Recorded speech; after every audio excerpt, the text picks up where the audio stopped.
Today on the RotoWire Fantasy Baseball Podcast, it will be Closer Cast. That's right. We're going to be talking relievers of all types and stripes here with Greg Jewett from Reliever Recon on the RotoWire Fantasy Baseball Podcast.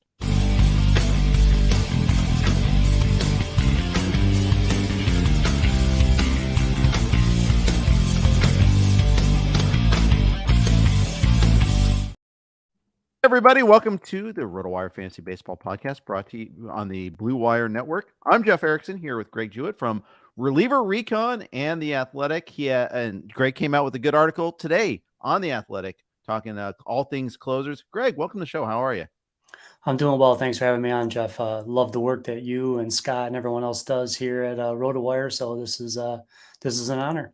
Oh, my pleasure. I'm happy to have you on. You do great work. Yeah, you're doing really well in ToutWars. Don't want to forget about that. We'll be talking plenty of ToutWars too. First place in the ToutWars head-to-head league right now, 10-2. Oh, knock on wood. Yeah, got off to a strong start. Some beneficial matchups. There was a couple of weeks I didn't do well, but I played a team that did worse, and then a little regression to the mean here the last 2 weeks. But it's okay.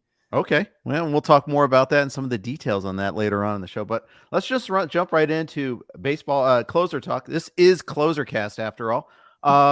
First thing I want to talk about is the lack of turnover that we've had so far this year in the closer position. There's been a few volatile teams here and there, but there hasn't been like that big time closer that's lost his job. We haven't seen too many, Edwin Diaz got hurt in the World Baseball Classic, but we haven't seen the major injuries on the closers. Just there hasn't been the saves coming into the league like we usually have. Yeah, it's been a relatively stable year, which is okay. I mean, we're still doing okay business wise. However, just with the natural teams using matchup based, that's where people kind of rely on what we do at Recon and with the articles at The Athletic. However, yeah, there hasn't been like that one big thing where everyone's rushing to say, all right, I'm gonna blow my FAAB cash on this guy. I have to have him. It's been more of a slow bleed, and you're just seeing a couple relievers have cycled in and out a couple of times already, like Justin Lawrence. He had a little early run, and then people dropped him when they got impatient, and now he's kind of back into a save share there with the Rockies. But again, how many can they provide? So I agree with you. It's been quiet, and we don't know if there's going to be a major turnover or not. It really will depend on what happens going up to the trade deadline. Yeah, I think the biggest found money, and that really only depends if you drafted, even if you drafted early, and that's Will Smith on the Rangers. Because at the beginning of the year, even as the season began, we thought it might be Leclerc closing. I think the Rangers might have thought that for the first 2 weeks of the season as they went through some travails here and there. It took them a while to fully commit to Smith. And fully commit might not even be the word, but he's probably been the best found money guy so far. Yeah, it's funny you bring that up because when I was in the TGFBI draft, I was in one of the League of Deaths. I don't know if it was my presence, but I had the first pick, which was great. So I ended up with Acuna Jr. However, it was like every time I was like, okay, I'll wait one more turn before I'll take a closer.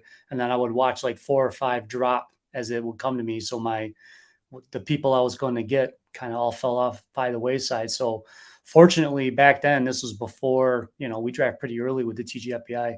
I was fortunate enough to take Puck and Will Smith. So, I mean, nice. But again, I can lean into it where other people may not have that background, or at least the inkling to say, okay, I'll take a shot on Bochy's nepotism. And Craig Mish was hyping up when Miami traded for Puck. So I just kind of put him on my radar because I've never been a floral guy.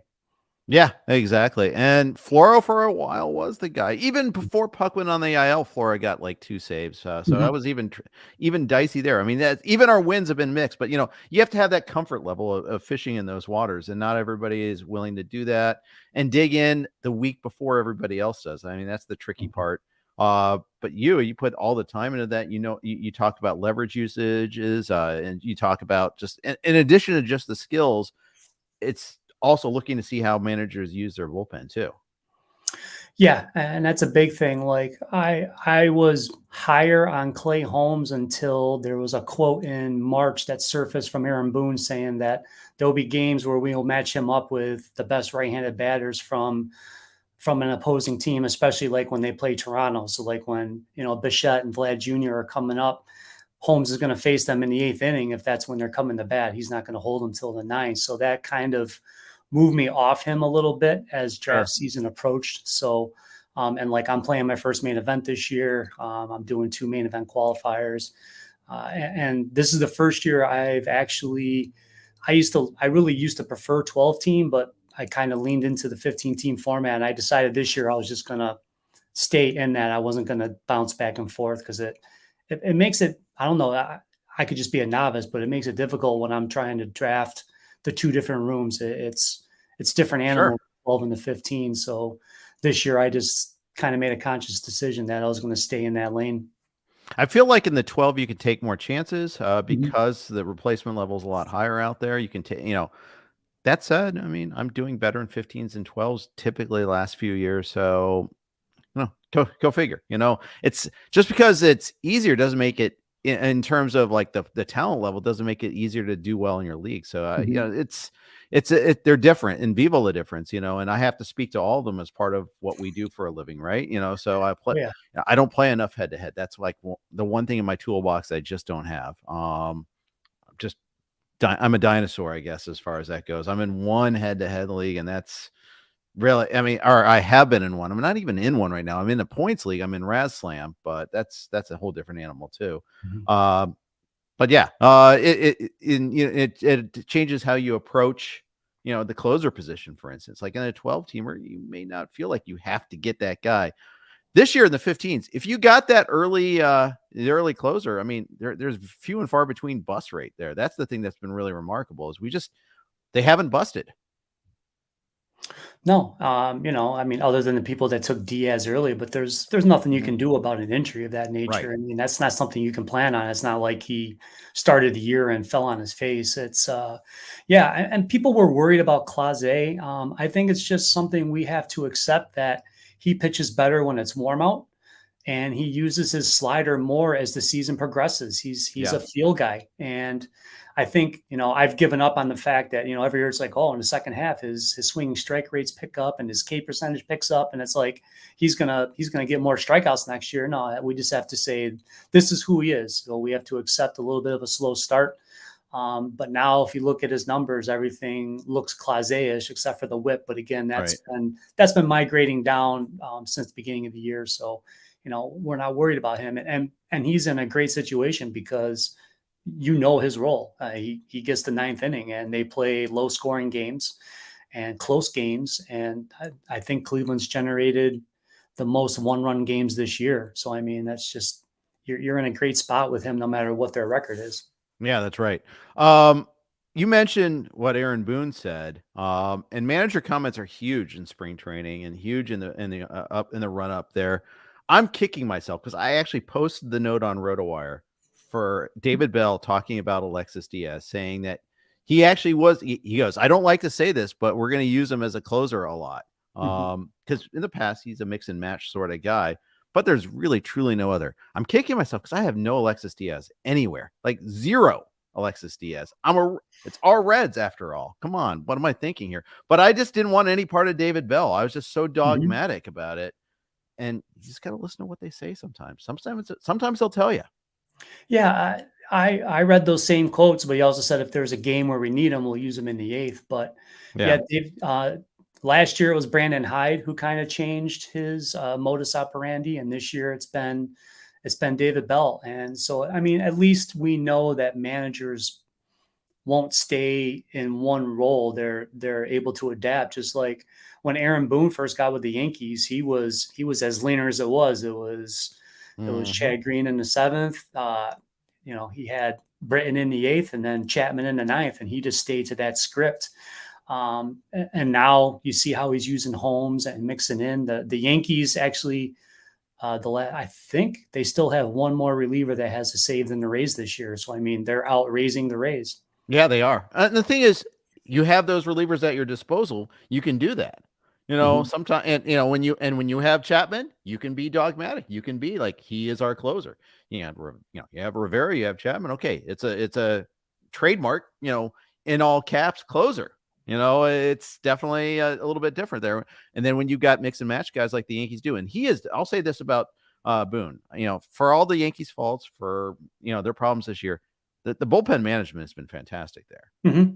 Yeah, and I've been critical of him in the past with that too. And I think the new pitching coach has helped, but he's definitely been able to see how those matchups lay out. I mean, they use Conley for a save, and then King, and then it's okay. And other managers have kind of missed out on this, and you saw some egregious misuses even last week. There was a couple of games I wrote up. Mm-hmm. The Sunday game by the Mets, that was tough. I mean, that was a big game. That was a big momentum game. And leaving Brigham in there and saving Robertson for the ninth was a mistake. But hindsight's easy. But at the same token, it was like watching a train wreck. You're like, oh my God, why is he up there? And it's not the first time it's happened to poor Showalter. So everyone still references the Zach Britton in the bullpen during the wild card game when it's a winner take all. But or Freddie and the Braves leaving Kimbrel. But you would think you learn from that mistake. But yeah, it's tough. But you got to be able to manage those late innings. Well, Joe Sheehan wrote about that specific Mets incidents too. Keep in mind, like, the usage patterns that they've done, where I think Ottavino had pitched 2 days in a row. Robertson was only good for 1 inning. So Ottavino was down. Smith was still serving his suspension. So they were down him as well. Mm-hmm. I mean, they were really lacking too many good options. It was either Robertson in the 8th or Brigham. That's it.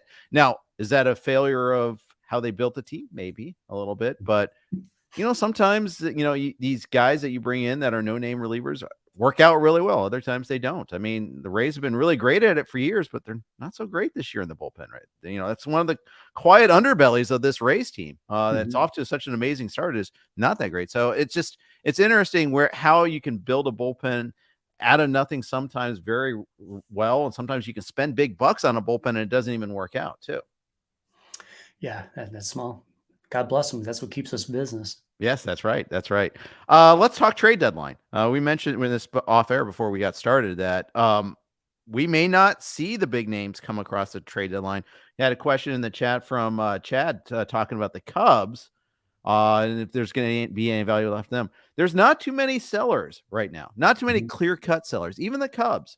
I mean, they're not great, but they have a plus run differential, and they're in one of the 2 bad divisions in baseball. They may not be sellers at the deadline. That's correct. And, a lot of these teams that are going to wait till the last minute are going to either trade guys that are going to be free agents at the end of the year, or a guy that only has plus 1 year of team control. Yep. Everyone keeps, you see these goofy things on Twitter. It's like, where the home, the people who write the blogs for teams or put out these ridiculous trade things. And it's of course, you're going to start seeing the Bednar to the Yankees and all this other stuff. I mean, there's nothing for Pittsburgh to be gained by trading Bednar right now. Especially, I mean, he's a local guy under team control through 26. I mean, if there was anybody that's the poster boy that would take the hometown discount and you could buy out his ARB years, it would definitely be Bednar. So I don't see that being a reasonable one. Now, what people are trying to see is how much will the White Sox sell?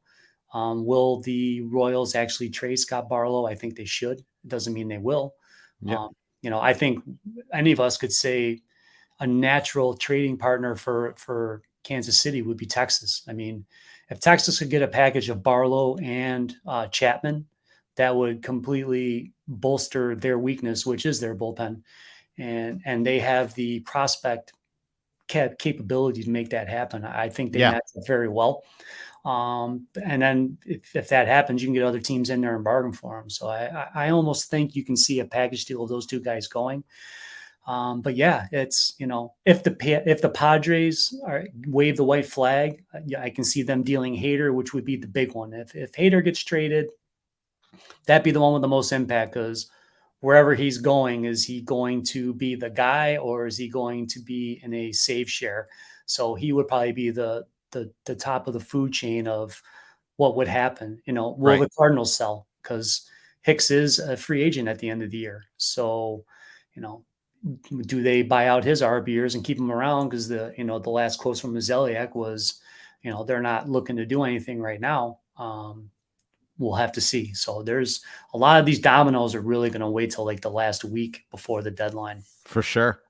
And that, because a lot of the teams that, you look at record wise that could be sellers, they did come into the season thinking they're going to be sellers. The Cardinals, the Padres, the Mets, the Mariners, for instance. I mean, none of these teams, thought were definitely sellers at the beginning of the year. White Sox, I mean, they weren't. They thought they'd contend this year, although they have a new manager at least. But I mean, these are all teams that you don't think of in our mind as sellers, but one of them might be. But they might all hold on. They might all just say, no, we're going to stick with our guys. We're going to see if we can make a run. If the Mets go, like, if they gain 5 games over 500 in this month, they might try to just run it out. I mean, I think Cohen made that kind of clear. It's on the player, so we'll see what happens. And if they have a good run in the month of July, then they probably won't. They're definitely going to wait till the end of the month before they sell. And, they were going to be considered buyers. How many times did we hear Alexis Diaz to the Mets because of the symmetry of the name? I mean, just because he happened to be a Diaz. But now the Reds, they're probably, they could pull a Pirates and go just as hard down as they were up in June. They could go down in July with their pitching. But right now, doesn't look like that's going to be the case. Yeah. And it will be fun if a couple of these teams became buyers, even if you're just getting, as we referenced the White Sox, if they become sellers, then a Joe Kelly to either of those teams you just mentioned makes a lot of sense. He's a ground ball guy that can pitch in the 7th and 8th inning and do his thing. And other teams are getting guys coming back. We referenced the Rays. Andrew Kittredge can return in August, so that'll help add depth into their bullpen if he's healthy. And we don't know what's going to happen with Ryan Helsley. Best case scenario, it sounds like he can be back within 3 weeks, but that's if everything goes on on timetable. If there's any sort of a setback or soreness, every time he takes a day or 2 off from throwing, then you're almost looking at another week on his timeline. So, there's a few things up in the air, but it's really going to be curious for me. I'm very intrigued by how teams are going to be positioned after the All-Star break, and schedule is going to matter. I don't know if you ever use it, but there's a cool site called Tankathon where it kind of shows the strength of remaining schedule for the season. And I like to use that a lot. So when we get closer to the trade deadline, I'll reference that a lot of times. So, for the easiest schedules are obviously in the AL Central, but at the same token, if they're all kind of vulturing each other or, taking each other down, then there's really not room to climb up and do something. So I really think people in the Central are hoping one team like maybe Cleveland will just go on a little bit of a run and distance themselves. And then it's easier to be a seller. And then things will kind of fall in line. The AL Central could decide a lot of these trade deadline decisions. And they could make it and Foley get put out there. Yeah. And we already talked about the White Sox and the Royals arms. I mean, that's 3 teams with about 6-7 relievers that could help a lot of contenders. And, it could murky the waters. Like Will Smith's been good in Texas. He's been fine as the closer. Now, if they trade for another reliever, now say if they get that Chapman Barlow package, who closes for them? I mean, it's not guaranteed to be any one of those 3. Correct. Yeah, they could, I think Bochy said in the preseason he was okay with dealing with matchups. I mean, that they could go with that. And you had those 2 guys with Sabors and Smith. I mean, that's a formidable bullpen, and you don't have to worry about who's doing what. It's just, Chapman, you got the lefties in the 7th, Barlow or Sabors because the guy's in the 8th, and then whoever they match up best with in the 9th goes in and gets them. So, it could be difficult in those sorts of situations. And but we have to also be thinking about, like, if Kansas City's going to deal him, will they give a chance to Carlos Hernandez, who I'm intrigued by? His slider swing strike rate is ticked up in June. He's throwing with higher velocity as a reliever. If they go to 1-inning outings, I think, and really give him a defined role, I think he could do well in it. Sometimes they put him as an opener. He throws a couple of innings and he gets 2 days off. Then they bring him in the 7th. So there's been no stability with how they deploy him. But given the chance, I think he could be somebody that would really benefit, even though how many saves will the Royals give us in the second half? So it's, exactly. 6 one way, half a dozen the other. So he gets an opportunity, but how much? And maybe it's just the manager just says, I like Taylor Clark here instead. I'm not going to forget the numbers. I'm going to do this, Correct. Yeah, you can always do that. So that's always fun. Before we go talk a little methodology, let's do a quick note from our friends at the Blue Wire Network. All of our podcasts are hosted on the Blue Wire Network. Thank them for hosting us. Let's talk methodology. You did this. You did a really good job breaking it down for everybody in the Athletic. And by the way, read Greg's column in the Athletic. That's every Thursday, correct? Yes. Every Thursday, Greg is in the Athletic, and of course, check out Reliever Recon. He does great work there. That's his company. In fact, it doesn't just merely do great work; it is his work. So check that all out. You have a rating system. Let's talk about that and how teams use their relievers. And there's 4 categories: mostly linear, primary save share, shared saves, and matchup base. Why don't you kind of dig into that a little bit? Explain that for everybody. Well, mostly linear is how we were describing the old Aaron Boone thing, where we pretty much have a guy for the 7th, a guy for the 8th, and our old reliable in the 9th.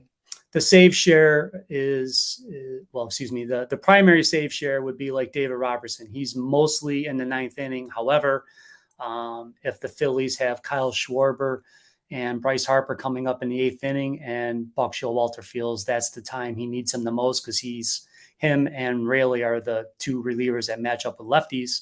If he's already used Rayleigh, then it's going to be Robertson in the 8th, and then he'll use Ottavino or Smith or whoever is left available in the 9th. So a primary save share means he'll get most of the saves, but there's times that he's used in other innings. Another example of that would be Evan Phillips, Clay Holmes, relievers that aren't necessarily locked into the 9th inning, but will get the majority of saves when matchups present themselves. Save share just means the hypothesis we were speaking about with the Rangers if they load up that bullpen, whereas it's just you mix and match going up into late innings, so it doesn't matter who gets the 9th inning. You're just trying to maximize your matchups based on the batting order and the lineup pockets. Right. And then the fluid is just, it's the team has no idea or doesn't have anybody capable of doing that role, and it's just like where Oakland is right now. It's like every time we think somebody might do it, they pull the rug out, and then it's Sam Moe getting a save the other day with Trevor May in the 8th inning. And they might be saving us from ourselves, since May has more walks than strikeouts this month.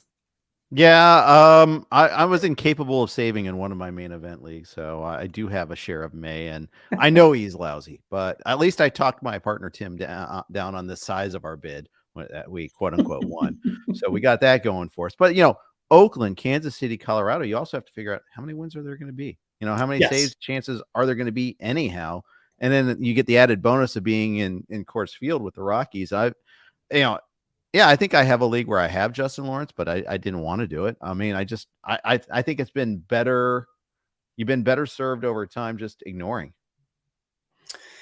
Yeah, and it's one of those frustrating ones where, like, if you put him on the bench for a week, like I had him for a little bit, and the week didn't have him active was when he got the 2 saves, and I was like, the whipsaw. So it's always fun. So it's the whack-a-mole. So it's like it's much easier to have somebody that you can put in there and rely on it. So I got lucky in Tout, but with the head-to-head scoring is a different animal, because strikeouts matter. Saves and head-to-head Tout are worth 7 points. But strikeouts are a half each. So you got a reliever who's racking up strikeouts. It gives them more value. So during the auction, I was kind of wavering between Helsley and Bautista. And thankfully I made the right decision. I decided that I was going to get Felix. And he's been, in the CBS format that we play in, he's been the highest scoring reliever this year because of that humongous strikeout total that he's putting up. That's just last year I think we were talking all the time about Edwin Diaz having a strikeout percentage of 50%, and we're kind of ignoring Felix's, and I don't understand it. Is it because he's not in New York or what? But I mean, early in the season he had too many walks, but I think the last time I looked at his thing, he has a 28-1 K to BB over his last 12 or 13 outings. I put him in the article every week, so I took a week off of putting him in the relievers on the rise, but he's just been phenomenal. And and yes, he gave up a couple of those infield hits to the Reds, but he still got out of that inning. I mean, that to me, that showed me a lot. Getting those base runners on, Ellie De La Cruz running, and he still kept things calm and got the strikeouts and got out of that inning with the score still tied. I mean, that's huge. I think that first weekend series in Boston kind of got people a little tinily wary of Bautista, and Ryan Flaherty catches that fly ball. We're not even talking about that. Yeah, that was so bad. And then they had Yennier Cano, who had such an amazing start to his season too. And I think that's like, well, they've got a clear pivot. They've got the a closer in waiting right there, and a lot of people rush to pick up Cano, and he's a good pitcher. He's had a weird last couple of weeks anyhow too, but a little BABIP correction. Yeah, a little bit of that. But still, pretty solid guy too in his own right there. It's kind of funny if you play in a Solds league, a guy like that can be pretty valuable. Mm-hmm. Oh yeah, in a Solds league, he's been miraculous. Now again, you'll accept the recent uptick in WHIP just because he's given you so much through the year. You're going to accept that for sure. And it's amazing he's filled in because they haven't had Michael Givens or Dylan Tate this year, and you don't even notice it because Cano's done so well. Yeah, I still think the O's need to trade, add a little bit more on top. Both I'd say a starter and a reliever is what I'd like. I agree. I think that would really help them. I keep telling. I live in Syracuse, New York, and there's a lot of Yankee fans up here, including my dad. I keep telling them, like, Baltimore's going to be a problem. I said, not just this year. Yeah. I said that they're kind of where Houston was right before they went on their run. You're going to have to be careful about that team. Yeah. Reds O's this week was a lot of fun. Mm-hmm. Yeah, I watched a lot of those games. It's the Reds are one of the most popular watches right now in the fantasy community. Everybody just wants to see what's happening with them. I mean, it's there's the games are exciting. No one's ever out, and I think I listened to the Orioles feed last night, but even they were saying they were like, both these teams are very. No, I was listening to the Reds because they were ahead. They were saying both these teams are very similar to each other. They don't back down. They fight all the way to the end. I mean, it's great to see, and it's great for baseball. I'll be going down to Camden at the end of July, so my girlfriend and I are doing a little weekend in Gettysburg, and we're going to drive over there and see a game against the Yankees on that weekend. So that'll be a lot of fun. I love Camden; it's a beautiful park. I have to go. Bucket list. I've been to Old Memorial Stadium in the pink seats, no less. Oh, wow. Which are way up top. I did a family trip when I was a kid. I did that, and not a great stadium for baseball, not great seats, but to say the least. So I'm also illustrating how old I am too. So I got that going for me. But yeah, it's gonna be fun. Yeah, and the Reds, I think they need to add just out of principle when you keep rolling out Luke Weaver and his 6.96 ERA. I know they're down so many pitchers, but they also didn't build any depth to start the season. For all the great job they've done accumulating talent on the offensive side, they've really kind of failed on the pitching side. Yeah. But, they can fix some of that. I mean, they've still got extra pieces they can move to get something if they really, really want it. I just don't know if they will. Yeah, I think you're right about that. David Bednar, you mentioned him earlier, and opportunities are an issue too, especially because the Pirates have been this like hot and cold team where he got like 8 saves in April and then he went a month without a save chance. Yeah. And then, you got to worry about, you get the dreaded get work outing with a 5-run lead or something like that, or a 3-run deficit just because he hasn't pitched in 4 days. And then he's too tired when a save opportunity does come up. Well, I was going to say, as you were saying that, he was warming up last night in the 8th inning when it was 4-1. And then the Pirates tacked on and made that a non-save situation in the 7th. So then he didn't enter. But I'm pretty sure if it was a 4-1 game going to the 8th, he was getting both innings. Now, from a fantasy standpoint, it's like, yay, I'm getting a 2-inning save. But then if you get a 2-inning save, then usually a reliever needs 2 days off, especially if it's a taxing save. So that can get a little dicey. So it's like, do I want the 2-inning saves, or do I want him to stay in a more traditional role, and then he might lose more going forward? So, but remember last year, and he says he's in better shape, and he addressed that when, I don't know if you remember that series last year against the Dodgers, he did like 2 really heavy usage games in that 3-game set when they swept the Dodgers. Yeah. I believe he pitched like 1.2, and then the second game he went 2 innings. And he threw like 50 something pitches, and that was right before he went on the injured list with the back issues. So we don't want him to get overused because then it could cause an injury. So it'll be delicate. I'm shocked that they just let go of Robert Stevenson, who's he's not great, but the Rays are making him at least a capable reliever. It's just tough giving up on any live arm. Well, I am too, because he had a lot of swing and miss, and I know he had, when contact was made, unfortunately, it wasn't so great, but yeah, and the Rays need the depth in their bullpen. I mean, I guess you see a 5.14 ERA and you're like, oh, okay, I get it. But man, 30 Ks in 23 innings. If he can get you the 6th inning done, then that's all you need. So yeah, it's perplexing, but all this movement will start coming around soon, or at least the little movement that's going to happen. And knowing the Rays, they'll turn him into a 3-inning reliever, and he'll be dominant. And we just need to tell him to avoid this pitch and throw this pitch this way, and fixed. Boom, done. Say, look what they've done with Diekman. Yeah, he's racking up. I think he's had multiple strikeouts in his last 5 outings. I mean, he's still Jake Diekman, but he's been very serviceable for them. They kind of said, hey, we like this, do that, and he's been taking in and running with it. He said he was elated when the Rays picked him up. Of course. Well, and Diekman's had a past where he's been really good. He was dominant for a year with the A's, like utterly dominant. So yeah, I mean, I could see the Rays just unlocking that again. Not good enough for the White Sox, God forbid, but yeah, just so funny. Certain teams get it and get it right, and others just mess it up. Some comments in the chat asking about the Brewers. Last year they traded away Josh Hader in a shocking deal. No one, people didn't see that one coming. I know he was kind of bumpy in that month leading up to that trade, but still, it hurt the team. The team reacted poorly to the trade. This year, what do? I mean, they've got Corbin Burns, who's angry about the arbitration thing. Devin Williams is, as you mentioned in your column today, has some warning signs versus ERA versus Sierra, and so that there might be a little bit of a correction coming. How do you think the Brewers act at the deadline? Is there, and who should we act on if they do some sort of change? Well, that's a loaded one. So sorry, a lot of questions in one question. No, that's quite okay. So here's with the Brewers, and again, we were surprised. Now, the biggest surprise to me of all this was when you read the quotes last year. The Brewers said they traded Hader because he wasn't willing to work in the 8th inning. And since the trade, they've been using Devin Williams pretty much exclusively in the 9th inning.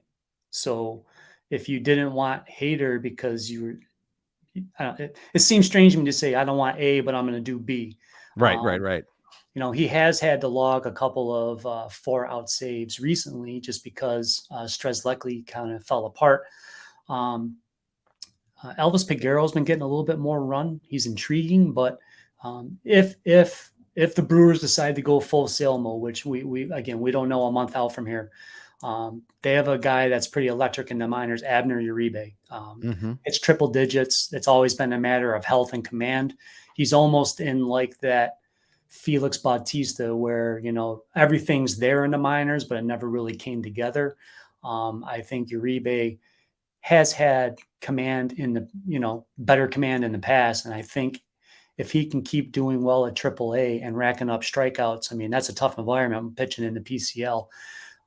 If he can stay healthy and something happens, maybe at the end of the season, you'll see him. But if you're in a dynasty league, that's a guy you should definitely be paying attention to, especially if they decide that they're going to sell Burns and Williams, because they could do very well in a trade market if they decide to move both of them. So yeah, because there's not many aces. It's a very intriguing team.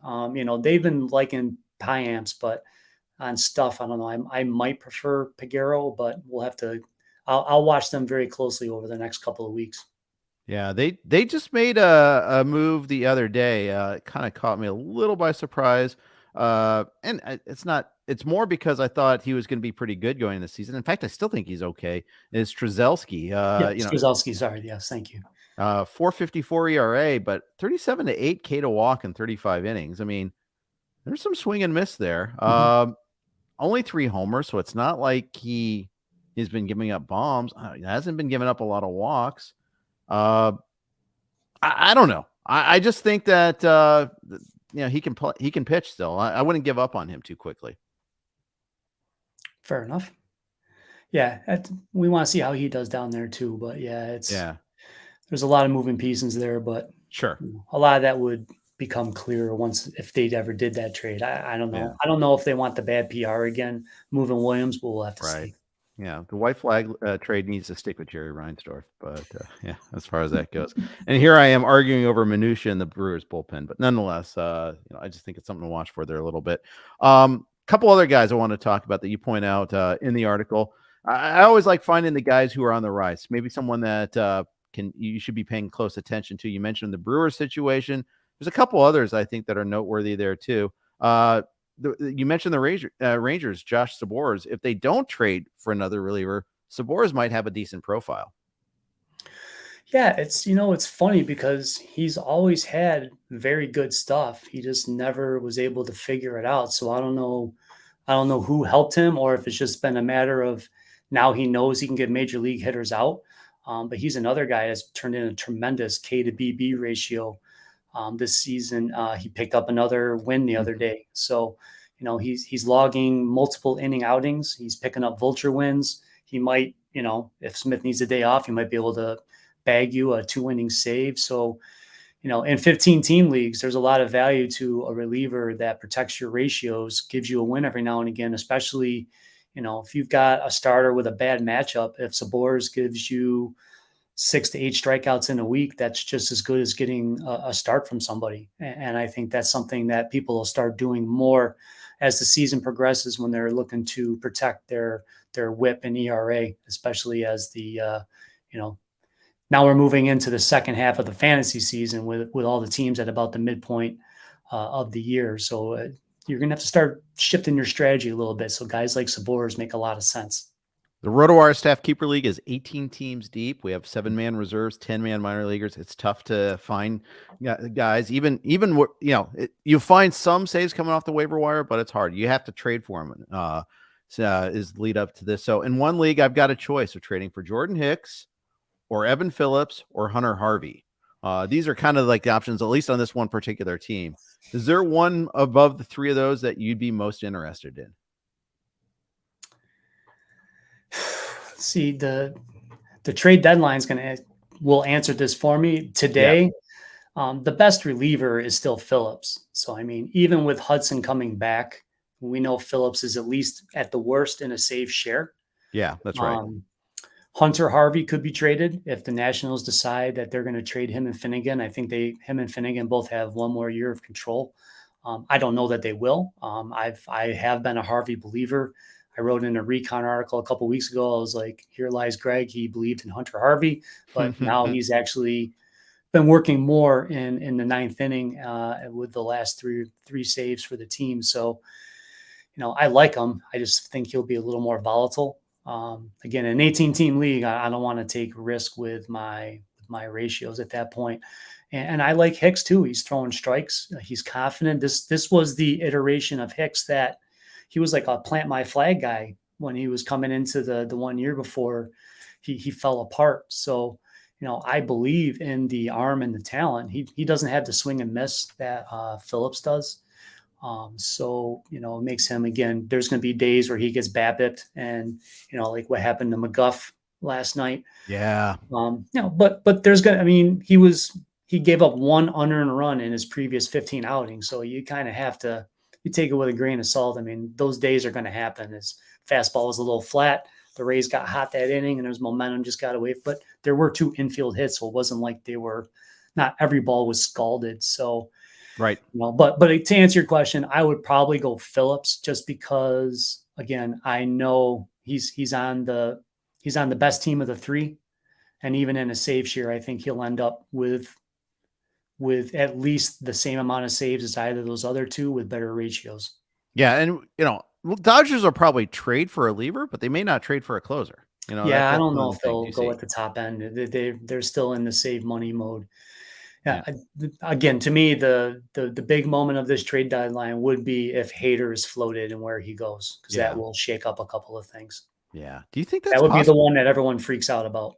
Do you think San Diego trade sells off after making this big show of spending? I don't know. But at the same token, I mean, you watch their games, they look listless. I mean, Yeah. it's like it doesn't look like they're having fun.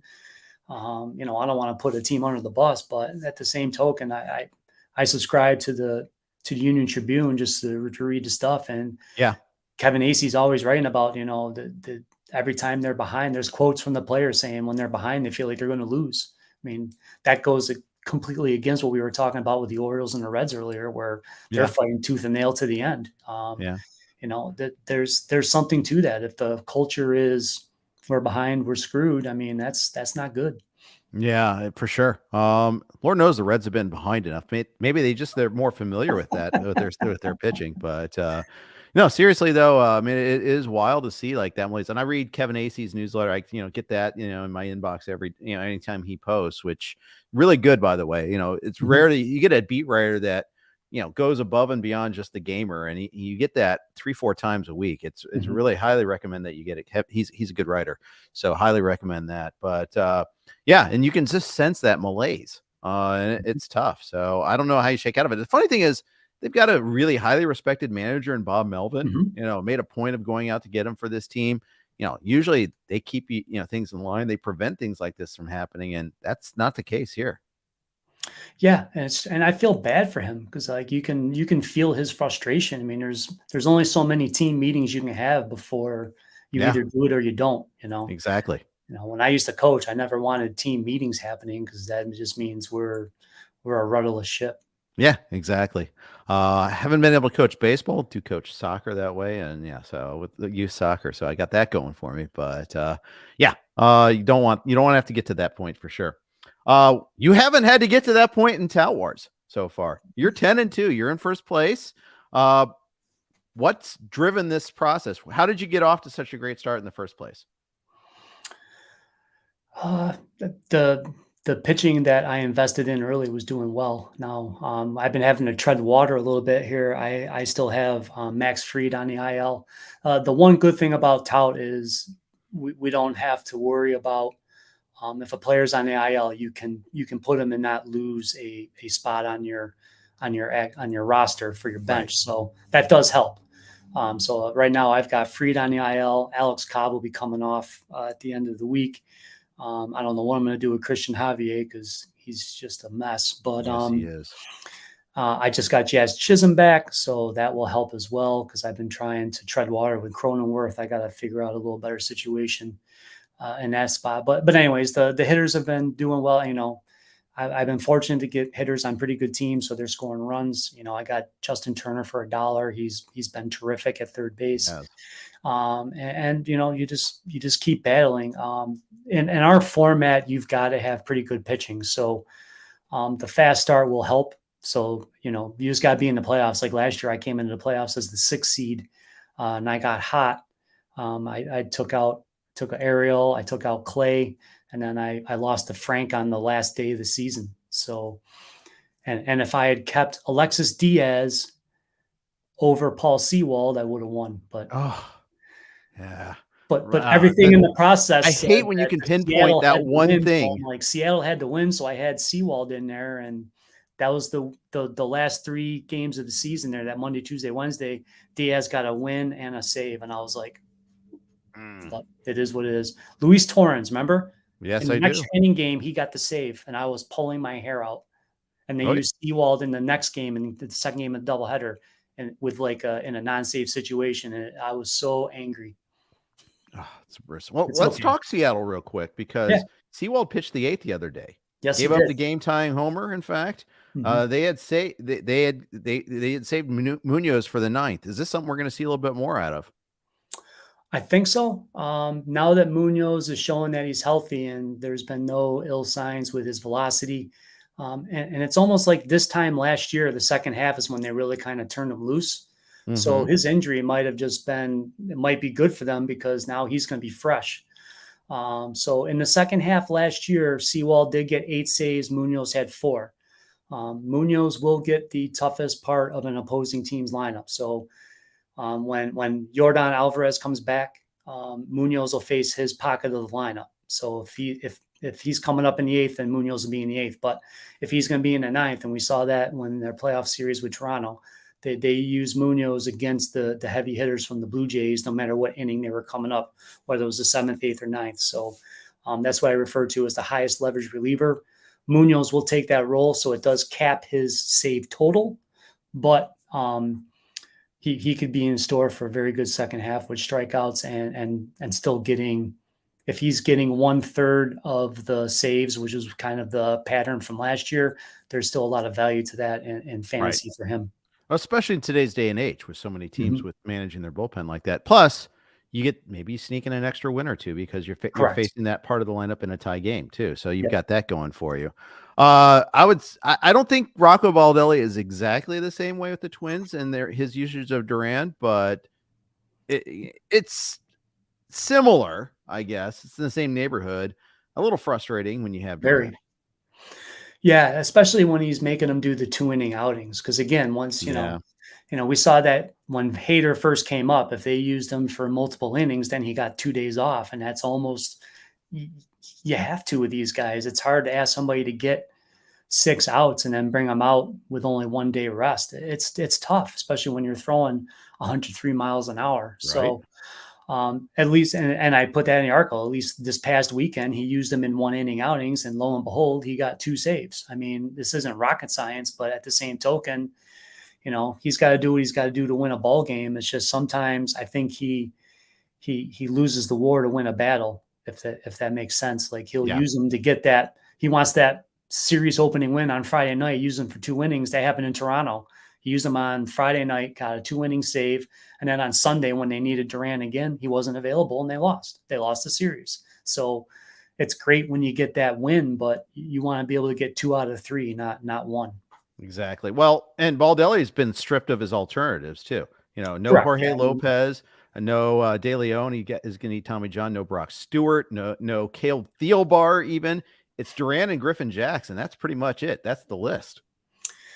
Yeah. That's again, it's hard when you lose that depth component, and it makes it difficult. And that's why we're sitting here and they're where they are. Yeah, exactly. It's easy for me to go, hey, you should have done this. Yeah. Oh, easily. Yeah. And you get that all the time. And that's without even like dealing with the personal element about like how does a pitcher respond to usage patterns and all that. Just by looking at the stats, we're only looking at it that way, let alone like managing the personalities. Mm-hmm. And there's been a few relievers that say they appreciate when the manager says, hey, again, when we're playing this team, you've got the 3, 4, 5 hitters, at least so when you get to the ballpark, it's like, all right, when that pocket's coming, I'm waiting for the phone to ring. You know what I mean? So I think in this day and age, and I coached for 20 years. I don't think I could coach. I don't think if I started coaching today, there's no way I would have made it. It's a different world now. And I wasn't always the best at communication. I would do my darndest, but that's right. That's always been, I want to just make my decision and do the thing. But, nowadays you almost have to say, you have to be very transparent. Right. Hey, Jeff, you got the 1, 2, 3 when we play the Royals, and Scott, you got Scott Genstad, you got the 4, 5, 6, and then Ryan, your closer guy, you've got the 7, 8, 9 pocket, and that's how we're going to roll. But so if come into a series knowing that, and I know teams do that, it's just and then you just have to kind of figure that out, and that's what we were talking about with the Yankees with Holmes. Yeah, for he sure. knows what right-handed. If the Yankees are playing the Braves, then Holmes is going to be matched up with Acuna. Exactly. He's not going to face Olsen. So once it gets to that point, then they're going to be moving on. That'll be Conley. Yeah, I think we can we like to blame the Rays for things like this. They really only have 2 guys getting saves though this year. It's correct. Pretty much Fairbanks and Adam. Yeah, when those guys are healthy, and this was the same thing in the second half last year. So that's at least that's carried over, and it was part of the reason I was on Fairbanks in the preseason was when they gave him the contract. Right. I'm like, they don't have to worry about arbitration manipulation because he's got his deal. So they'll use him in the 9th till they can't. Yeah. You just have to worry about him staying healthy. That's all. Yeah. That's unfortunate. My main event team's well aware of that. Yes, indeed. If you got both of them, which was plausible, then you're all right. But because it's been pretty like when Fairbanks is healthy, he mostly is the guy. When otherwise, it's Adam that's the guy. And then there's like Kelly has one, Pache has one. Yeah, there's a whole smattering of like ones, but yeah. Yeah, it's not like the 13 guys have saves thing year like they had like other times. But so at least there's that. Greg, tell everybody how they can find your work, please. Well, as you intimated earlier, my articles for The Athletic, they are every Thursday. My buddy Nando usually edits them for me. So, but yeah, it's been a lot of fun, and I enjoy it being Thursday. Last year I used to post on Tuesday. And I felt like every time my article was about to go live, there was like 3 interlist announcements, and you have to go through and like rewrite everything. Poor Brandon Funston and Nando last year, I felt like all the time I was sending them a rewrite at like 1 in the afternoon. It's like, okay, these 3 guys are on the IL, so here's this, and this. But being on Thursdays helps because it gives you a little FAAB preview for the weekend and things of that nature. But it's been, again, as you said, it's been more stable. Reliever Recon is on Patreon. If you just search Reliever Recon in your machine, you should be able to find the link to the site. We charge $5 a month, but I do a daily, what I do on The Athletic, I do every day for the site. So, I mean, there's a write-up every day with situations and things of that nature. I update the closer charts, which are organic. I'll do them later this evening. You know, if a guy lands on the IL, I go right in there and fix it at that moment. And I have tabs for SGP on there. And then we have a guy for head-to-head players. We have a guy who does an article every day about relievers who can vulture saves or wins. That's like his little specialty. We have guys that do podcasts for us. It's a great crew of people, even though we're about to lose one of our guys to another site, but bigger, better things, which is always the goal in this business. Sure. And on the Twitter machine, it's just at GJEWETT9. And we do our best to, and if you get lost, I can always send you the link on there too. But yeah, I mean, basically, you know, my one column that used to be on Substack was named Coffee and Closers. And that's kind of the idea. It's like for $5 a month, we'll do all the dirty work for relievers, so it'll save you time on Sundays. Exactly. And I can't tell you how huge that is, especially when you've got a lot of stuff going on in life. So great stuff. Greg, awesome talking with you for an hour. Good luck on Reliever Recon. Good luck in Tout. Thank you, Jeff. Same to you. Good luck with all your teams. And if we don't chat again before, then I'll see you out at Arizona. Exactly. Looking forward to that as well. That's going to conclude today's podcast. Todd Zoll and Clay are going to be with us tomorrow for 2-star starters. Jenstad's on vacation this week. We decided to let him have it after all, but don't worry. I've got Rob DiPietro going to join us Sunday night for the RotoWire Fantasy Baseball podcast. So tune in for that as well. Thanks everybody for listening. Good luck in your leagues this weekend. Take care.